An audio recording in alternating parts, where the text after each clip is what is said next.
Now, I know this is going to be a very peculiar, very strange video, but I hope that you can listen to me and hear what I have to say.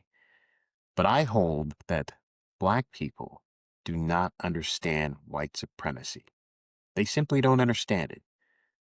And when you understand it, you realize that it's operating based on fear and, in a lot of ways, ignorance. So, what is white supremacy? White supremacy, obviously, we can see that white people want to dominate over other groups of people. This is what you saw in the 19th century and the first half of the 20th century. That's what you were seeing in the South and the North.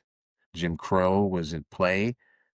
Blacks did anything that would be an affront to the social mores of the South or any other regions of the United States. They'd be lynched and they would be intimidated. And that more or less was white supremacy, because this is not something that was just confined to the lynching mob, but it was in the institutions, court systems, police department, what have you. They were all a part of it. Now, Black people say, aha, white supremacy, bad. Don't stop there. There's more to the story. Now, you got to ask yourself the obvious question. Why were they so aggressive against Black people? And the obvious answer is they were afraid of Black people. They feared Black people. Simple as that. Now, why do they fear Black people? Well, just think about it. If they give Black people power in their mind, if they give Black people power, then Black people will use the power to degrade the system, to bring crime, to bring all sorts of maladies to society and destroy society from within. And in order for society to be strong, we had to keep these people in line to make sure that they don't have any power to destroy us.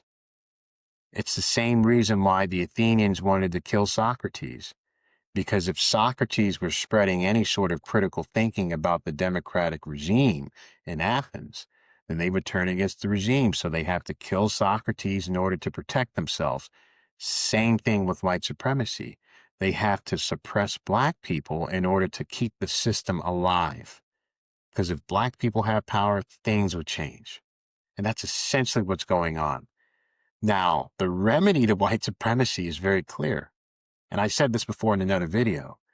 You have to assure white people at that time, or perhaps even now, that their insecurities or fears about Black people are unfounded.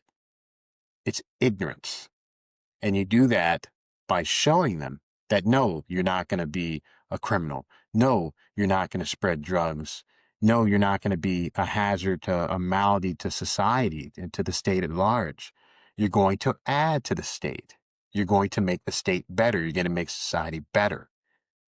And if you can prove that and demonstrate that to white people, then you are no longer a threat and they have nothing to fear of you.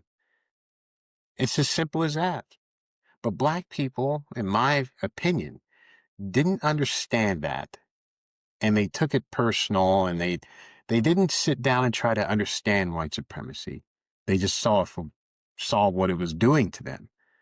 But you got to study people. And when you study white supremacy, you'll figure it out. You got to have white people not be afraid of you. And if you do that, you have it made. So I hope that was a helpful video, because I think this is an important topic for us to talk about. So let me know in the comments what you think. Thank you very much.